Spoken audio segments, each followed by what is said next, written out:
السلام علیکم، آج ہم بات کریں گے ڈرامہ سیریل میری زندگی ہے تو کی اگلی قسط کے بارے میں، جس میں آپ دیکھیں گے کہ کامیار کو اس لڑکی نے جو ڈرنک پلا دی تھی، جس کی وجہ سے وہ اپنے ہوش و حواس کھو بیٹھا تھا، اور جا کر وہ عائرہ کے گھر چلا گیا، اور آدھی رات کو تقریباً 3 بجے کے قریب 4 بجے کے قریب اس نے عائرہ کے گھر کا دروازہ بجایا، جس وقت سب سو رہے تھے۔ اس پر عائرہ کا باپ جب آیا تو اس نے عائرہ کے باپ کے ساتھ الٹی سیدھی باتیں کرنا شروع کر دیں، اور عائرہ کے باپ نے اس کو یہی کہا کہ چلے جاؤ تم یہاں سے، صبح بات کرتے ہیں ہم۔ وہ سمجھ گیا تھا کہ اس نے کچھ پیا ہوا ہے، اور اس کو یہ کہہ رہا تھا کہ تم پھر نشہ کر کے آئے ہو، تم نشے میں ہو، کیا ہو گیا ہے یہ وہ، لیکن وہ چونکہ نشے میں تھا اسے کچھ سمجھ نہیں آ رہی تھی، الٹی پلٹی حرکتیں اور باتیں کر رہا تھا، بار بار یہی پوچھ رہا تھا کہ اوہ انکل میں ادھر کیسے آیا، اور اس طریقے سے۔ پھر انکل نے کہا ڈاکٹر صاحب نے کہ چلو میں تمہیں گھر چھوڑ آتا ہوں،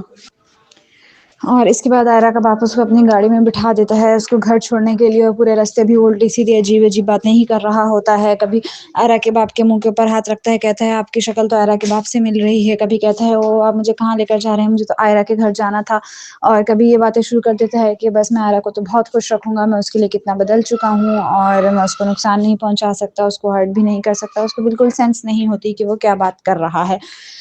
اور کبھی کہتا ہے کہ اچھا میں سوچ رہا ہوں کہ ہم ایک پولیٹیکل پارٹی بناتے ہیں ڈاکٹر صاحب، اور میں اس کا صدر آپ کو رکھوں گا، اور اس طریقے سے وہ الٹی سیدھی باتیں کر ہی رہا ہوتا ہے کہ اتنے میں اس کا گھر آ جاتا ہے، اور وہ اس کے گھر کے اندر ڈاکٹر صاحب گاڑی لے کر جاتے ہیں، اور گارڈز کو کہتے ہیں نکالو بھائی اس کو اس کے اندر سے، اور گارڈز ایک دم اس کو پکڑ کے باہر کی طرف نکالتے ہیں، اس کو اندر لے جاتے ہیں، اور پھر وہ ان کو روکتا ہے، کہتا ہے صبر، ابھی مجھے پیچھے واپس ڈاکٹر صاحب کے پاس لے کر جاؤ، اور پھر کہتا ہے کہ اچھا ڈاکٹر صاحب کے سامنے کہتا ہے کہ اچھا اس کے پارٹی کے صدر آپ ہوں گے، اور گارڈز کو کہتا ہے کہ اچھا دیکھو سنو میں ایک پولیٹیکل پارٹی بنا رہا ہوں، اور تم لوگ اس میں تم لوگوں کو اچھی اپرچونٹی ملے گی، تم لوگوں کو کام ملے گا، بائی دا وے تم لوگ کون ہو، ادھر کیا کر رہے ہو، کہتے ہیں ہم ادھر گارڈ ہیں، کہتا ہے گڈ جاب گڈ جاب۔ ہاں، اس کے بعد ڈاکٹر صاحب اس کو کہتے ہیں اچھا اب تم جاؤ سو جاؤ، اور وہ گڈ نائٹ کہتے ہوئے وہ بھی چلا جاتا ہے، اور ڈاکٹر صاحب بھی چلے جاتے ہیں۔ اس بات کا ذکر ڈاکٹر صاحب یعنی کہ عائرہ کے والد صاحب کسی کے ساتھ بھی نہیں کرتے، لیکن وہ پریشان ضرور ہوتے ہیں کہ میں اس لڑکے کے ساتھ اپنی بیٹی کی رخصتی کر رہا ہوں، پتہ نہیں وہ خوش بھی رہ سکے گی یا نہیں، کہیں نہ کہیں ان کے دل میں کنفیوژن ہوتی ہے۔ اور اس کے بعد آپ دیکھیں گے کہ وہ نشے کی حالت میں پوری رات اور اگلا پورا دن تقریباً آدھا دن سویا ہی رہتا ہے، اور عائرہ اسے مسلسل کالز کرتی ہے، بہت زیادہ کالز کرتی ہی رہتی ہے، لیکن وہ اس کی ایک کال نہیں اٹھاتا، کیونکہ وہ ایک دم نڈھال سویا پڑا ہوتا ہے، اس کو کچھ نہیں پتا ہوتا کہ کیا ہو رہا ہے اور کیا نہیں۔ اور اگلی صبح عائرہ کی والدہ کہہ رہی ہوتی ہیں کہ ابھی ہمیں جویلری بھی لینی ہے، اور سب یہ کرنا ہے اور وہ کرنا ہے، اور اپنے بیٹے سے کہتی ہیں یعنی کہ عائرہ کے بھائی سے کہ تم مجھے لے کر جاؤ گے آج ٹیلر کے پاس، ہم نے یہ سارے کام کرنے ہیں۔ اور اس کے بعد عائرہ سے کہتی ہیں کہ اچھا تمہارے تو پیپر ختم ہو گئے ہیں نا، تمہاری یونیورسٹی آف کب ہوگا، وہ کہتی ہے بس یہ آخری ہفتہ ہے اماں۔ اور اس کے بعد وہ کہتی ہے کہ اچھا ابو کہاں ہیں، وہ کیوں نہیں آئے ابھی تک، تو اس پر وہ جواب دیتی ہیں کہ رات میں کوئی ایمرجنسی ہو گئی تھی شاید، ان کے ہاسپٹل سے کوئی ان کو لینے آیا تھا، اس لیے وہ چلے گئے تھے، تو ابھی تک سو رہے ہیں شاید۔ اور اس پر عائرہ کہتی ہے کہ اچھا وہ مجھے خاموش خاموش سے بھی لگ رہے تھے، کیا بات ہے، مجھے لگتا ہے کوئی پریشانی ہے۔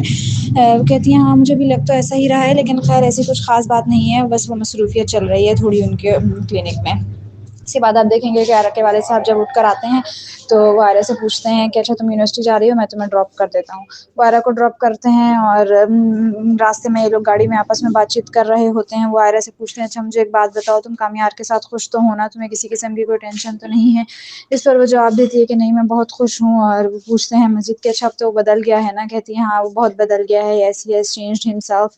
اور میں اس سے بہت خوش ہوں۔ تو اس پر وہ کہتی ہے کیا ہوا، کوئی بات ہے کیا؟ وہ کہتے ہیں نہیں نہیں بیٹا کوئی بات نہیں، بس ایسے میرے دل میں یہ بات تھی، میں نے کہا تم سے پوچھتا ہوں۔ اور اس کے بعد آپ دیکھیں گے کہ عائرہ کی لگاتار وہ کالز نہیں اٹھاتا، یونیورسٹی میں بھی وہ کالز کرتی رہتی ہے۔ اس پر اس کی دوست کہتی ہے کہ چلو ہم اس کے گھر چلتے ہیں، دیکھتے ہیں کہ کیا ہو گیا، کوئی پریشانی تو نہیں ہے۔ اس پر عائرہ کہتی ہے کیا ہو گیا، ہم گھر جائیں گے اچھا تھوڑی لگے گا، کچھ دن بعد میری شادی ہے، لیکن وہ زبردستی اس کو کامیار کے گھر لے جاتی ہے، کہتی ہے ویسے بھی ہم یونیورسٹی میں جھکی مار رہے ہیں، اور ہم چلتے ہیں اس کے گھر۔ اور اس کے علاوہ آپ دیکھیں گے کہ اس کے گھر میں بھی دادی اور اس کی والدہ بیٹھی ہوتی ہیں، تو وہ آپس میں والدہ بھی یہی کہتی ہیں کہ کیا ہو گیا، کامیار ابھی تک جاگا ہی نہیں ہے۔ اب دادی کہتی ہیں آج کل وہ کام جو کر رہا ہے کوئی بات نہیں، اس لیے تھک گیا ہوگا سویا ہوگا، ویسے بھی وہ پہلے کی طرح والا کامیار تو رہا ہی نہیں۔ اور اتنے میں لوگ بات چیت کر ہی رہے ہوتے ہیں کہ عائرہ اور اس کی دوست گھر آ جاتے ہیں، اور دادی ان کو کہتی ہیں ویلکم ویلکم عائرہ، آ جاؤ آ جاؤ، تو اس کی ماں کہتی ہے اوہ نائس، خیریت سے آئی ہو نا، مطلب سر میں تو سرپرائز ہو گئی ہوں اچانک دیکھ کر۔ تو عائرہ بھی یہی کہتی ہے کہ اچھا سوری بغیر اطلاع کے آنے کے لیے، دراصل کامیار میرا فون نہیں اٹھا رہا تھا تو مجھے ٹینشن ہو رہی تھی. اس پر اس کی ماں کہتی ہے ہاں وہ کل سے سو رہا ہے، شاید تھک گیا ہے بہت، اور وہ کمرے سے بھی باہر نہیں